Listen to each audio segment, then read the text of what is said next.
Welcome. I'm so happy to see so many of you here. I know there's a lot of awesome sessions going on at the same time, so I'm very happy and humble that you chose mine. So, do you remember your first computer? Do you remember those first lines of code you wrote and they compiled, or perhaps they didn't compile? My first computer was a ZX Spectrum. Did anybody have one of these? No? Life is filled with defining moments, moments of realization. When I got my first computer, I realized that I wanted to become a developer. These were my first lines of code. And I will share these with you on GitHub if you want them.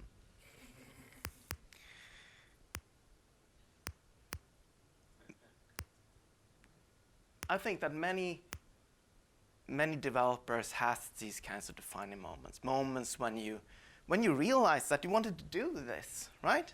This is awesome. This was code I wrote. I made it work. Now, fast forward to, I believe this was build 2015.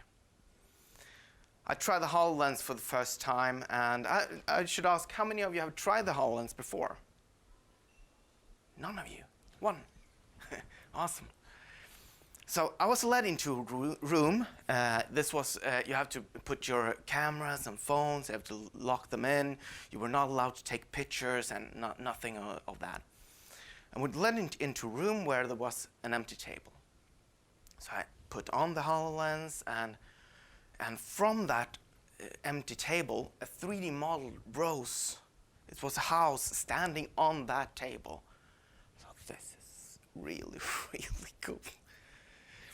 And then the guy said, yeah, so there's a computer next to the table. So I went to the computer, and he said, on that screen, you can do whatever you like to that house on the screen, and the same thing will happen on the table. So I took the mouse, I dragged the roof up and down, and look and behold, the same thing happened on the table, on the 3D model on the table. I was really, really amazed about this. But I also felt that, why is this connected to a computer? Why am I doing this here? I want to be here. I want to drag in the house or standing on the table. So the guy said, yeah, so take the mouse pointer, drag it to the edge of the screen, and a little bit further. And the mouse pointer popped off the screen, hovering in mid-air, and I can manipulate the house with that mouse pointer. So I ran back to Jessica, my wife. I got to tell you, I couldn't even form full sentences. I could tell, mouse popped, floating air. What are you talking about? You don't make sense. You're not listening. Floating air pointer. I was so amazed. So I stood there.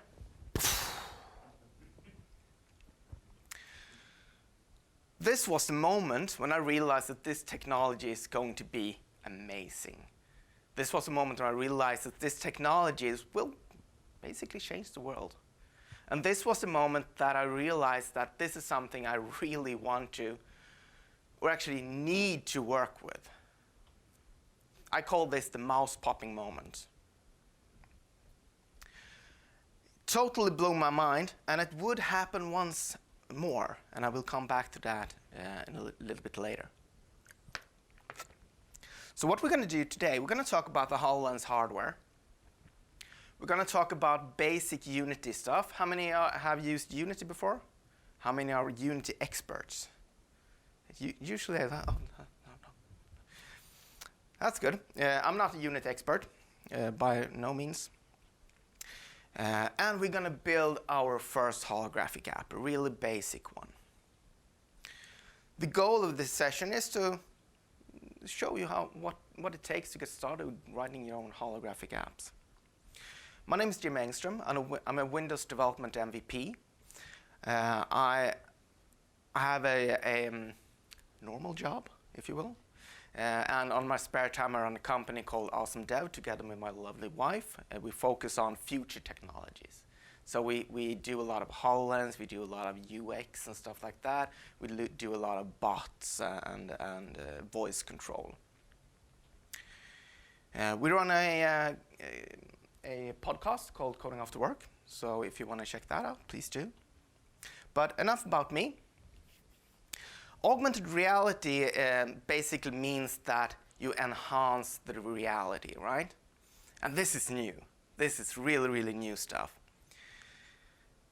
When we researched this, we realized that augmented reality is actually the first time people talks about something that we could relate virtual reality, augmented reality, was 1584. 1584. Back then, it was just in written text. 1862, we know that it was actually used. 1862. Now, what it was a transparent piece of glass, and it was reflecting a room beneath, so you would actually get a spooky effect. But still, it augments the reality. It enhances the reality. Now, HoloLens has a couple of competitors. One of them is the Meta. Anyone try that one? So this one actually uses what was talked about 1862. This is called the Pepper's ghost effect. So this has screens in the top that mirrors down into the visor. So this uses the technology from the 1500s. I think it's mind-blowing cool that these old technologies are actually coming back. But augmented reality became a thing with Pokemon Go, right? How many played Pokemon Go? Yeah. So I had a Windows phone when this was popular, so I haven't. But all the big companies want to get in on this, right? So Apple introduced something called ARKit in iOS 11, so that you can place 3D objects in the real world. Google had something called Tango. So Tango you had to have some special hardware to work with. Now, I bought one of those. Weeks later, Google says, hey, we have something new. We have AR Core. This is something really cool. You can use whatever phone you like. So, yeah. Microsoft, of course, has something called View Mixed Reality. Same thing, ordinary phone or tablet, you can place 3D objects in the real world.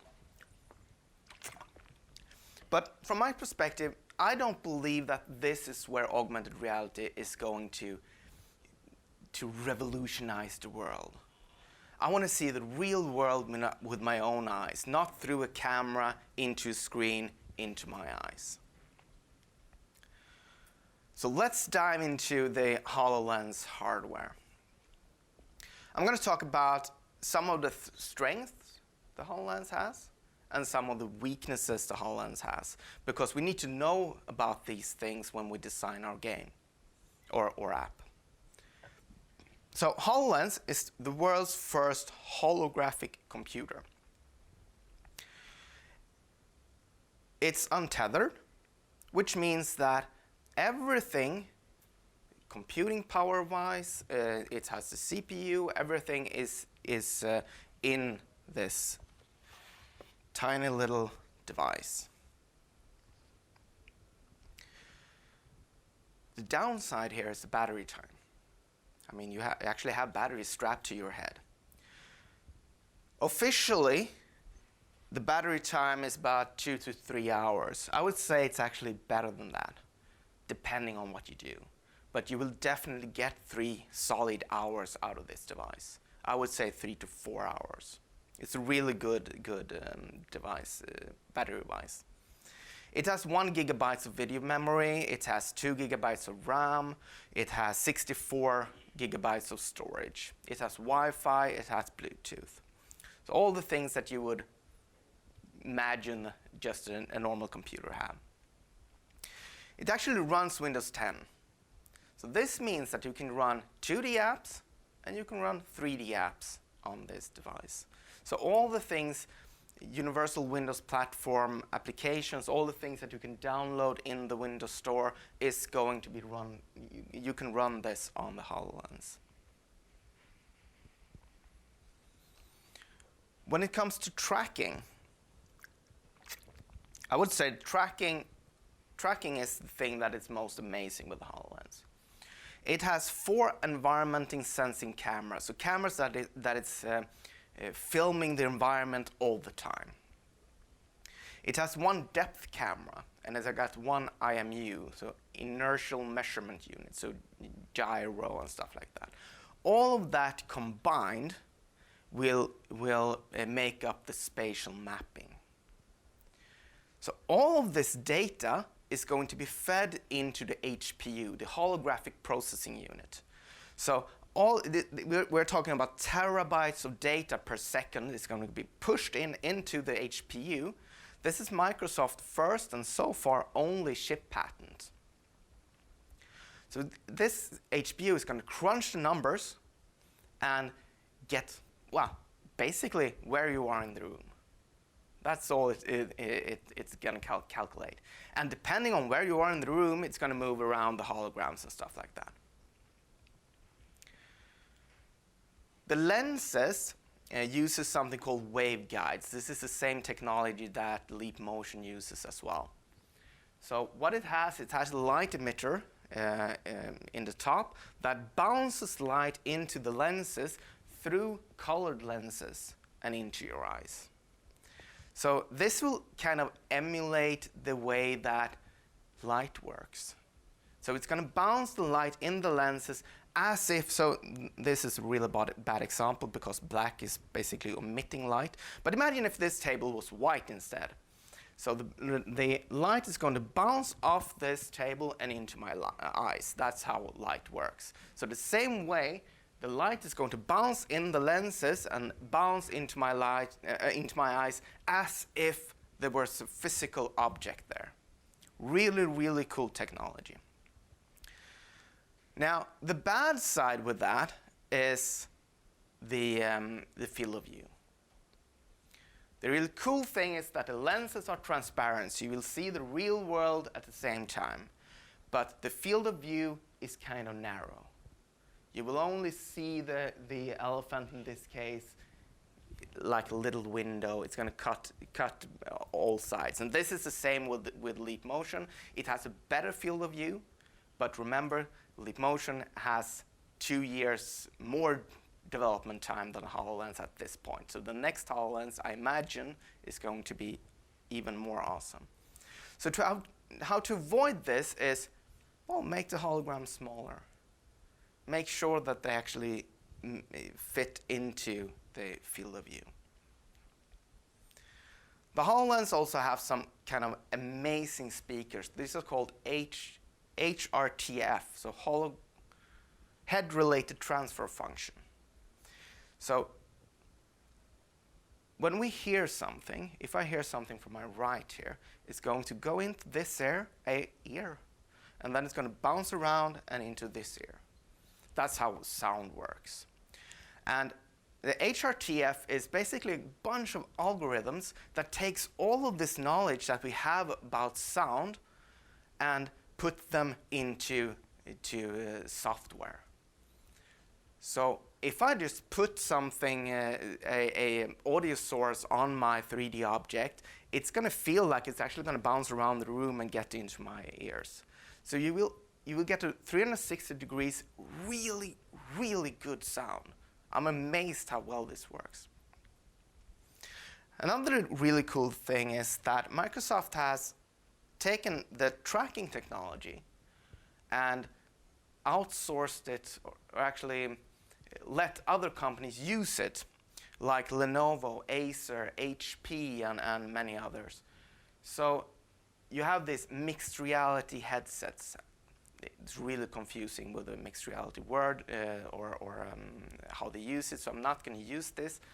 This is basically VR headsets. Don't get fooled about it. These are VR headsets, but you don't have to have an external tracking. So these headsets are using the awesome tracking technologies of the HoloLens, but in a VR world. All right. So we know something about the hardware. Let's see what we can actually use to develop for it. Now, we can use Direct 3D. How many uses Direct 3D? Oh, a couple of you. Awesome. I think it's way too hard. You can actually use JavaScript. You can use Unreal. Now, I have a question mark there because there's no official support as far as I can see. I Googled for it just yesterday to be sure that they hadn't added it. But there are some community contributions, so you actually will get a template so you can get started with Unreal as well. It's something called Orho Sharp. So this is Orho apparently means hero in Finnish. I hope I'm not butchering the name. And I would say it's pretty close to XNA. Has anyone tried XNA? Yeah. It's not a complete copy, but it reminds you very much of what XNA used to be. I loved XNA. And then you can have Unity.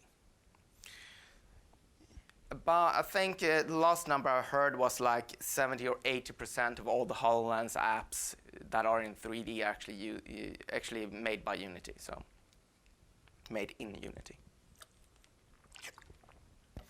So this is Unity. Don't worry, we're going to go into code in just a couple of seconds. So here we have this toolbar. This is where we can change how we can move around the scene. We can change how big and small objects are.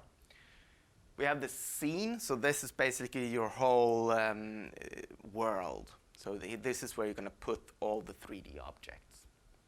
We have the hierarchy. So by default, you will get a main camera. You will get a directional light. In this case, I have also added a cube for dramatic effect or something. I don't know.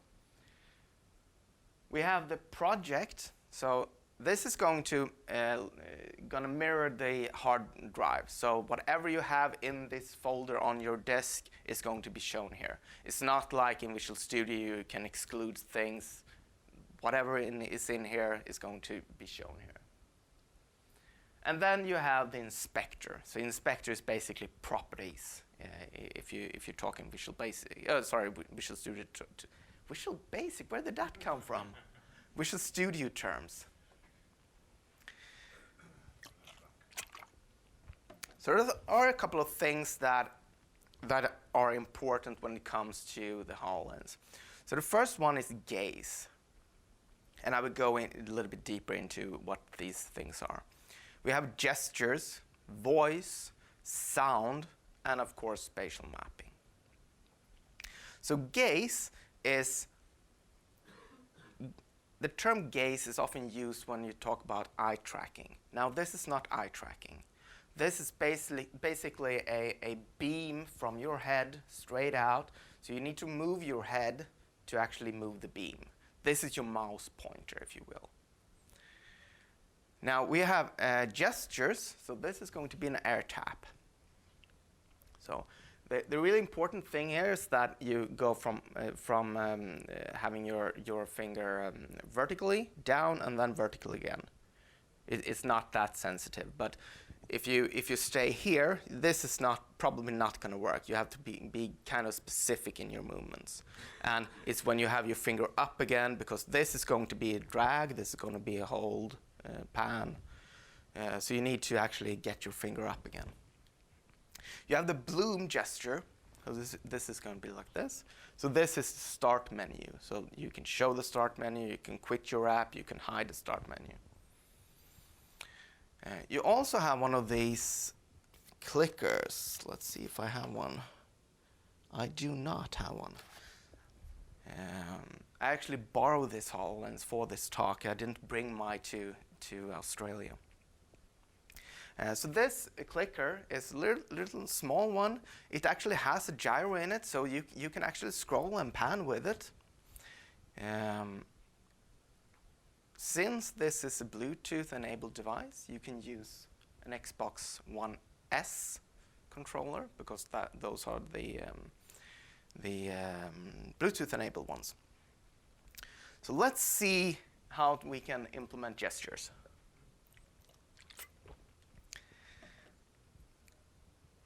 To do that, you can actually do everything in Unity, but Microsoft has an open source project called Mixed Reality Toolkit. It's a really, really active community project. They do take pull requests all the time. I do these kinds of talks quite often, and basically every time I have to rewrite my demos in a good way, because they are good changes. So let's see how we can do this. So I'm going to go into Unity. I'm going to go into Scenes, NDC. So this is what you get when you create a new scene. You will get a main camera and a directional light. And I have to take my sheet page. There we go. So what we want to do is we want to create a cube. So we go here, we create a 3D object, and we create a cube. Kind of simple. Now, what we want to do is we don't want to have a huge cube, so we're going to change the scale. So everything in Unity is in meters. So 0.3 meters is going to be 30 centimeters.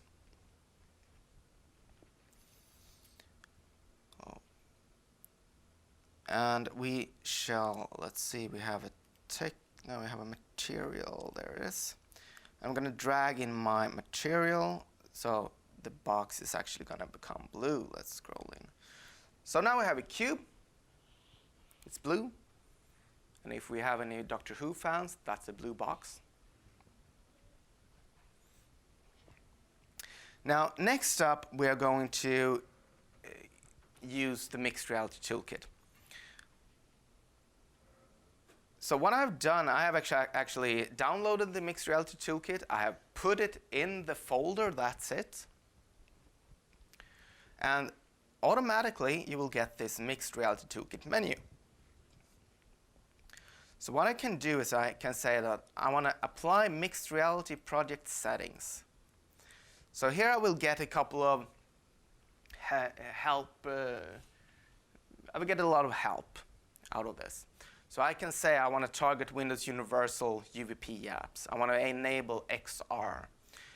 I want to build for Direct 3D, enable sharing services. I want to target occluded devices. So the occluded devices are those VR visors I talked about.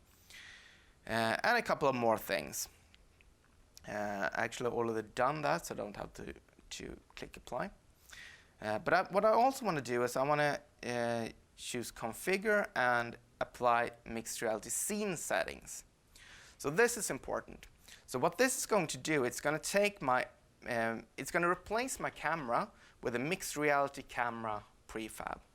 It's going to move the camera to origin. So origin is going to be where my head is at.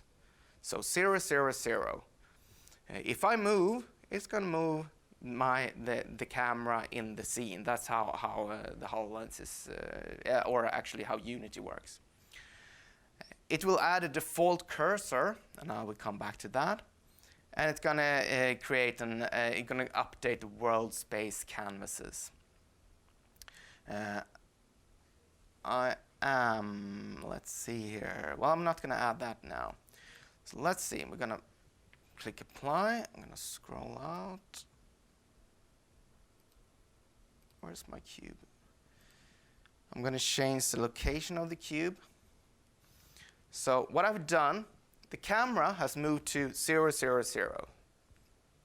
The cube is going to be at my head position, but 2 meters in. So it's going to be hovering midair about my height and 2 meters from me when I start the application.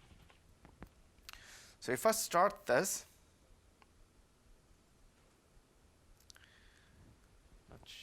yeah, you can see those hands beneath it. So if I press Shift I can actually invoke clicking. So this is going to be the gestures. Doesn't matter where I click, because it's where I'm looking at, the object I'm looking at, that is the one that is going to be going to get the action. And if I move outside, it's hard to see here, but it's a little dot right now, and it's a little bit. It will become a circle if I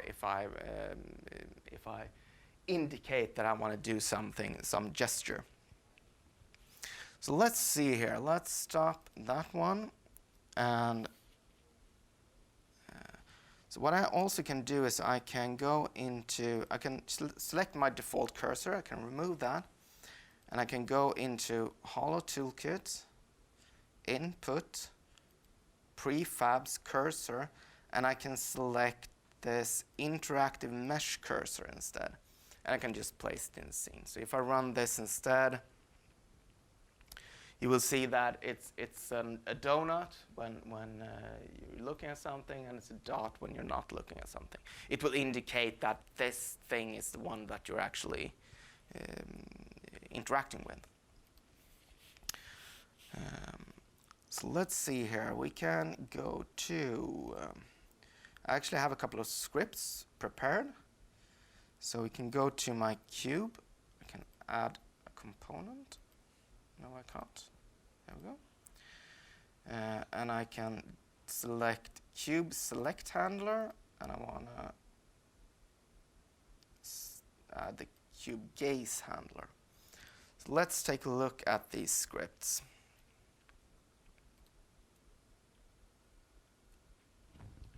Is it readable in the back? Yeah, awesome. So these are really, really simple samples. I'm going to start with saving the original color. In this case, it's blue. On focus enter, so I'm actually implementing the iFocusable interface, and I will get on focus enter. So on focus enter, I'm going to say that, well, this cube is going to become red. And on focus exit, I want it to turn back into the original color. So this is when I focus on an object. When I look at the object, this should happen. I also have another one called select handler. In this case, I implement the input click handler interface. I say that, well, on input clicked, I want it to become green instead. So let's see if this actually works.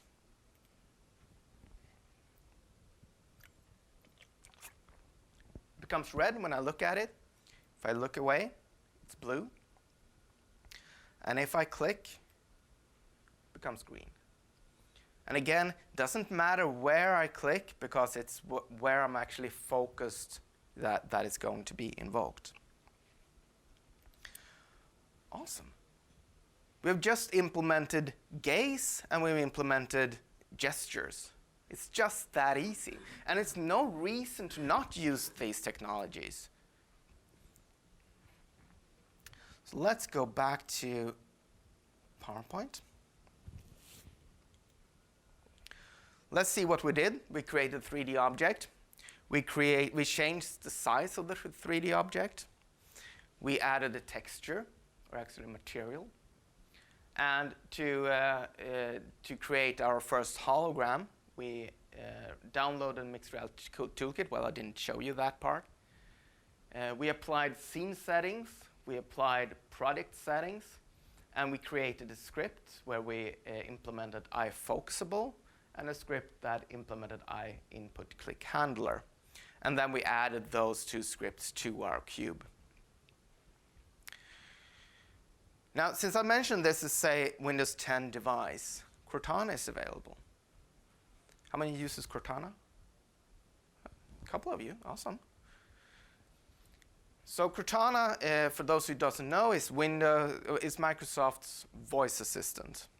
And it's actually really good.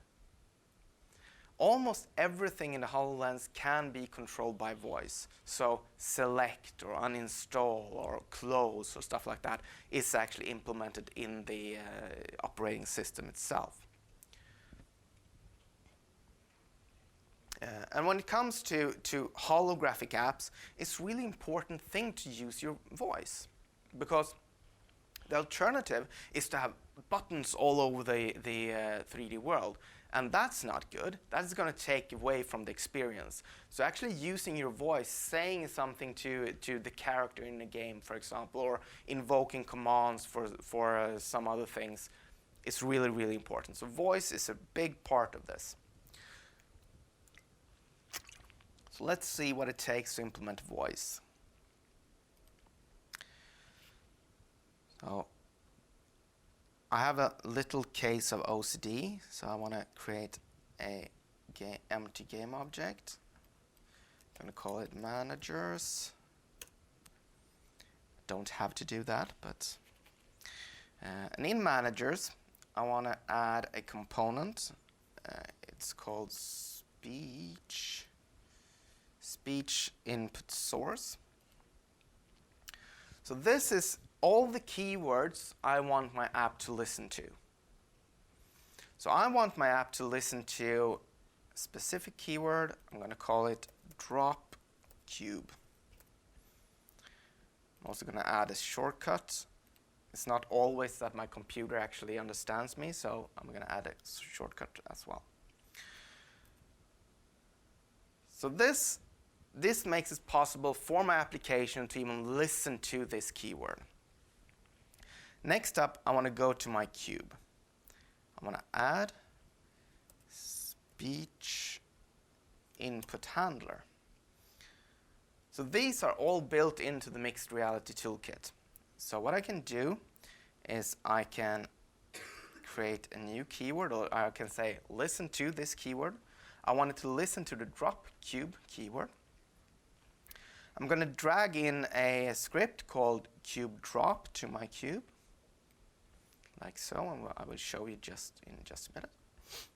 And as soon as I say this command, I want it to actually run in the editor and in runtime. I want it to be, let's see here, can I do it like this instead maybe? I want it to be this cube object, and I want it to run the cube drop cube command. So if we check this code, so what it does is it's going to check, does my object have a rigid body? So rigid body is when the object is going to be affected by gravitation.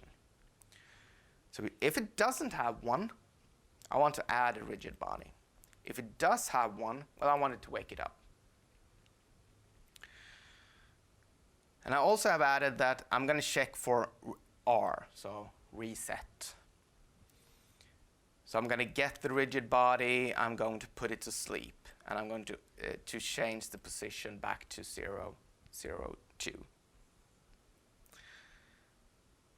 So let's see if we just run this.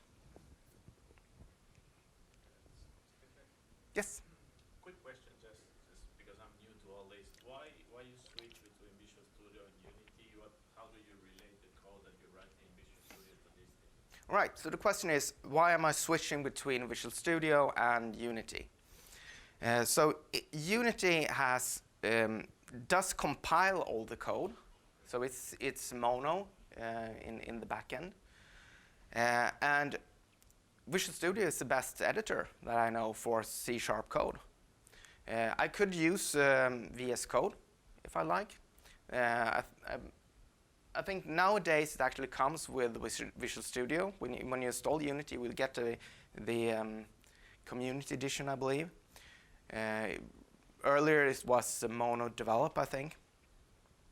But at this point in time, these files are just files on disk. These are just C# files. So I can use Notepad if I like. So let's see if this works. Drop cube. And it dropped. Awesome. See if I can see where it got. Where did you go? Oh, it just went.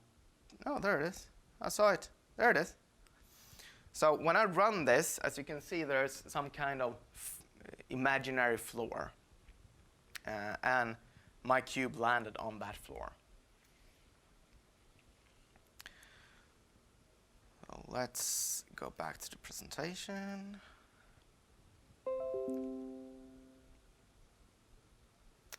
Thank you.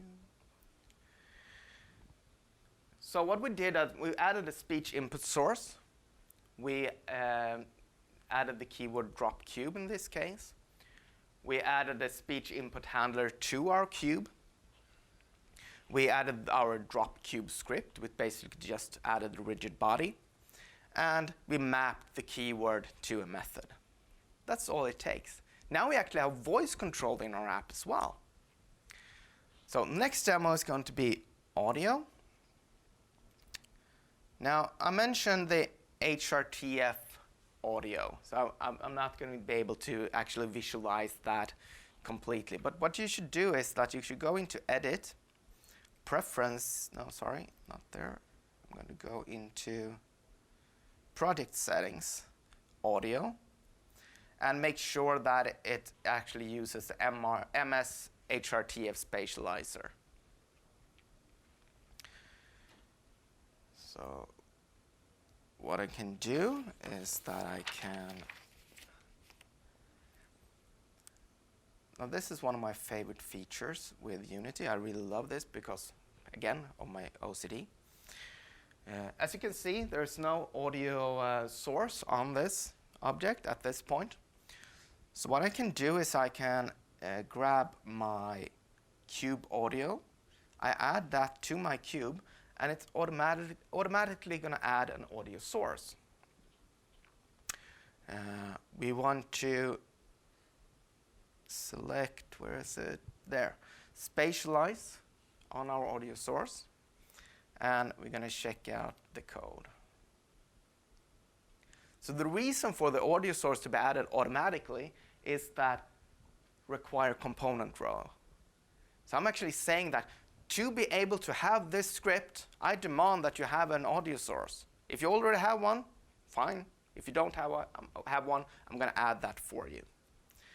So what this is going to do is, on-triggered enter is an event that is going to be triggered as soon as a collider is going to hit your cube in any way.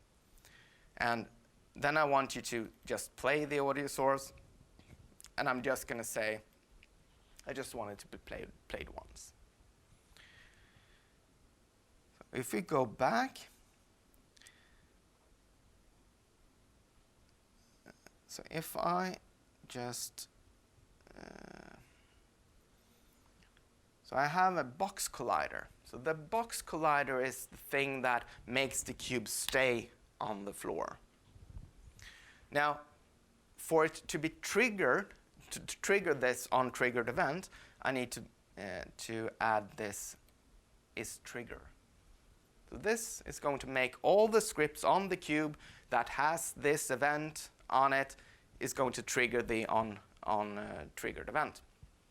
Now, the problem with this is that if I do that, it's only going to trigger. It's not going to stay on the floor anymore. So I actually need two box colliders. I need to add another one.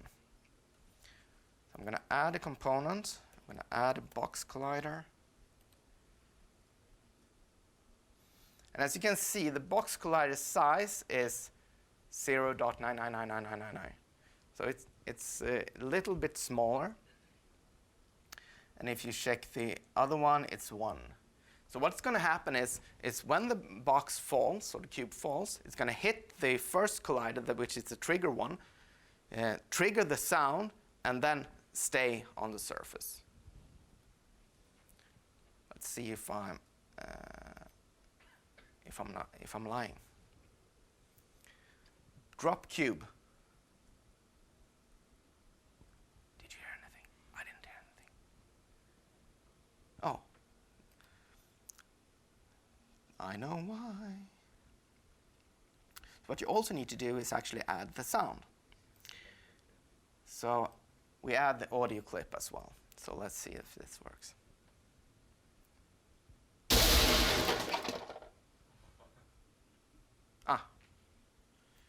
And you need to remove play on wake. So let's see now. Drop cube.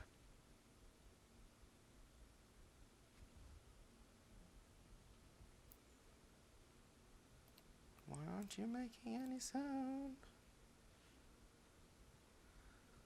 Let's see. We have the box collider. It's 1. It is trigger. We have that one. We have a smaller one. Oh, right. So in when you're doing this in the editor, the interactive mesh actually is created. Let's see if I can move. There it is. It's actually created the floor quad. For this to actually happen in the editor, I need to make sure that the mesh collider on this is convex. When you actually run this in the real world, if you call it that, it will just work fine. So let's try this. Drop cube. And I have to look at the cube. Let me do that like this again. So the floor quad, convex, drop cube. There it is.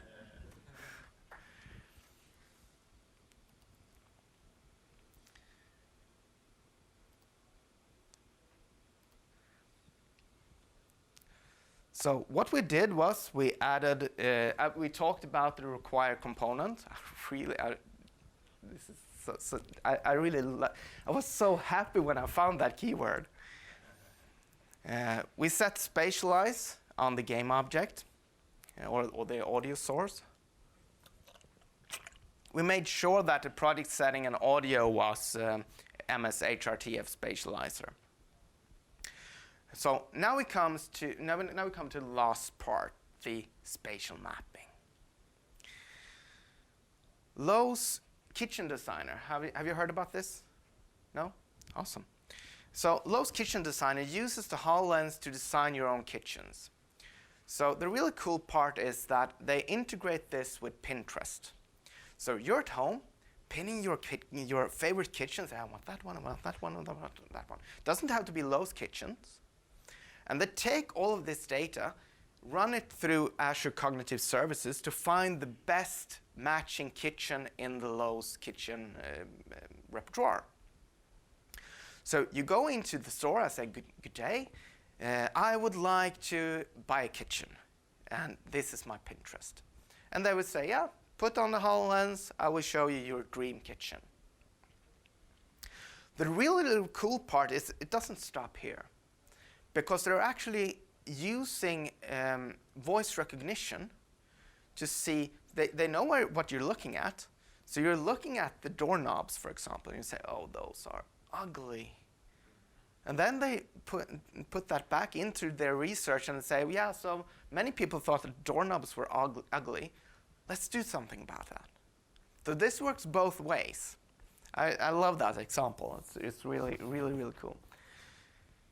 Case Western Reserve University actually uses this for teaching the human body. You can walk around, you can see where everything is. Being from Sweden, Volvo uses this in their flagship stores. So you can actually see how the car would look in different angles or colors or something like that. NASA uses this in a really cool example called Destination Mars. The thing is, the experience is all about you're going to be standing on Mars. Really, really cool. Buzz Aldrin is showing you rocks and stuff like that on Mars. Look here, this might be evidence of water on Mars, stuff like that. Cool experience. But there's a problem. The field of view. The objects are, well, it's freaking Mars. It's going to be huge, right? So you're actually just going to see a little bit of Mars, which it's not a good experience. Cool thing, if you have the opportunity, definitely try it.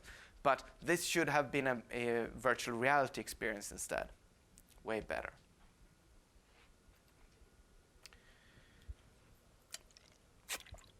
There's a game called Roboraid.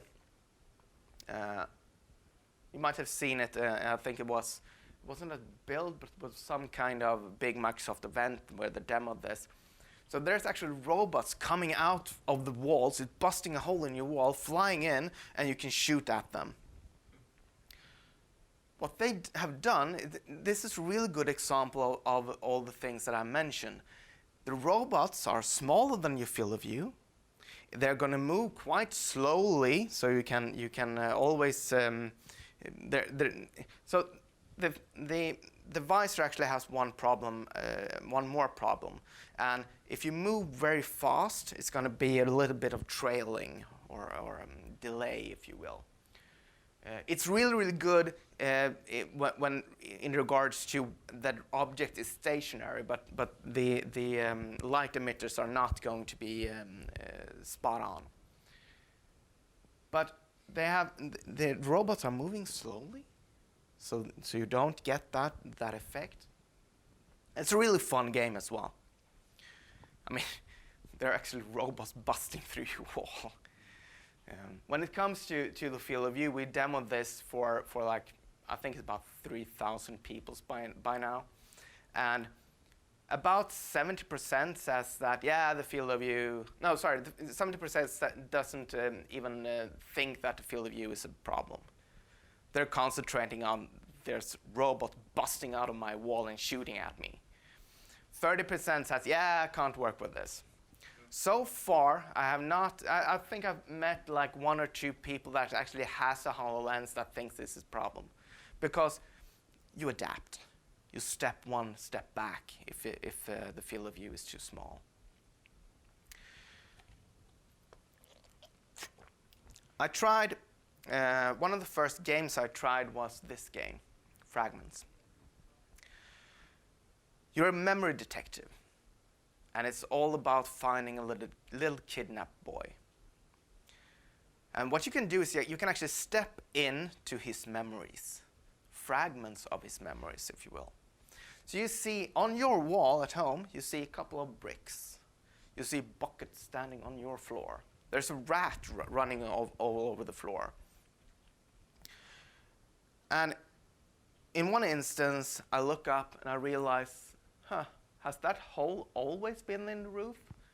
It's actually raining in from that hole onto my actual coffee table, building small puddles. And I hear a voice from my right. I'm in a conference call, they call it. And there's actually a game character sitting in my couch, relaxed, as you do in a couch. Because the HoloLens knows that's a couch. And all of these awesome technologies is actually in the Mixed Reality Toolkit. The guys who developed this game has taken all their knowledge, put it into to the Mixed Reality Toolkit. So there I was, game character, sitting in my couch. There's a hole in my roof. I have water damage all over the floor. Was so cool. So let's see what it takes to actually implement spatial mapping.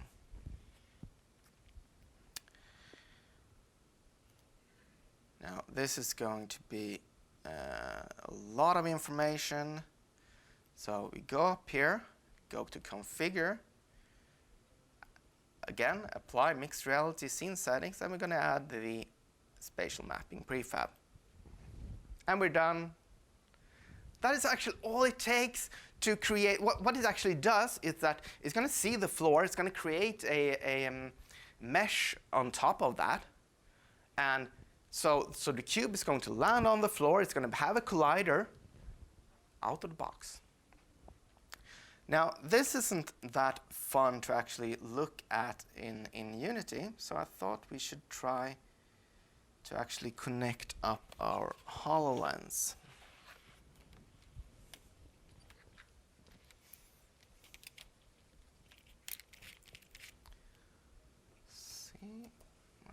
Microsoft.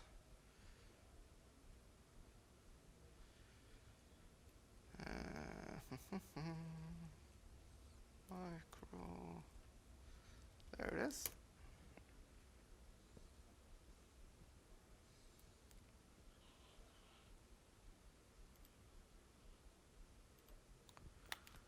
Hopefully this works. As I said, this is a borrowed HoloLens. Oh.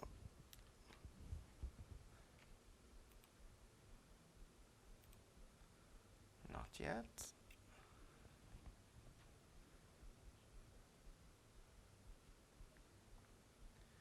I do realize that this isn't fun to look at.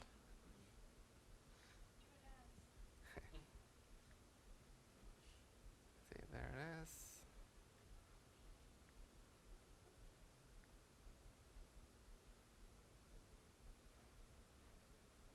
Or perhaps it is fun to look at because you kind of look like an idiot. There it is. Now, keep in mind you will see a lot of lag, but this is not my experience. It's the streaming thing that creates that. So let's launch our app.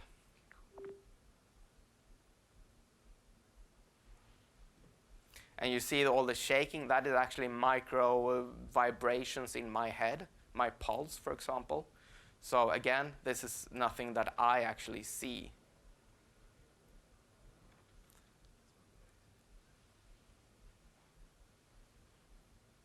So there's the cube. You can walk around it. It's going to be red. If I look at it, if I tap on it, it's going to become green. And you can see what the HoloLens actually sees on the floor. So if I say, drop cube, it's actually going to land on the floor. Kind of cool, right?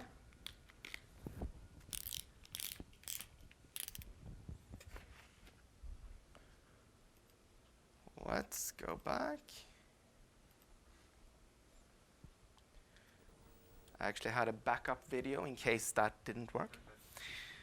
So it's all about adding the spatial mapping prefab. Now, I mentioned my first computer, and I want to show you one of my projects that I'm working on right now. So years ago, I set out to build a ZX Spectrum emulator. I wanted to see if it was possible. Can I do this? So I bought a book and started page 1. So this is the assembly instruction. What is this actually doing to the memory? So in preparations of this talk, I ported it to Unity. So this is what it looks like. So this is actually a 3D model of a TV standing on a table. What you're probably, if you really quick, I think you could see my, yeah, there. There, I actually have a gamepad, using a gamepad, and I control the little moon guy, astronaut, to collect these items. It's apparently, I mean, this was like 85, I believe. I got this computer, and this is actually pretty tough for a computer to emulate. It's really many instructions. It's really a lot of CPU going on here. So I want to end with a quote from Terminator 2. There's no the future isn't set. There's no fate but what we make for ourselves. We're really early in the augmented reality space. We have a lot of things in front of us, and we do make the rules right now. So you've seen a lot of awesome experiences. I don't like to call them apps. I like to call them experiences that people have done, or in my case, revisiting my past with the technology of the future, I guess. So please share your mouse popping moments with me. And one day, in a not so distant future, I believe, someone would start a presentation kind of like this one, but they will ask, do you remember your first holographic computer? Thank you so much.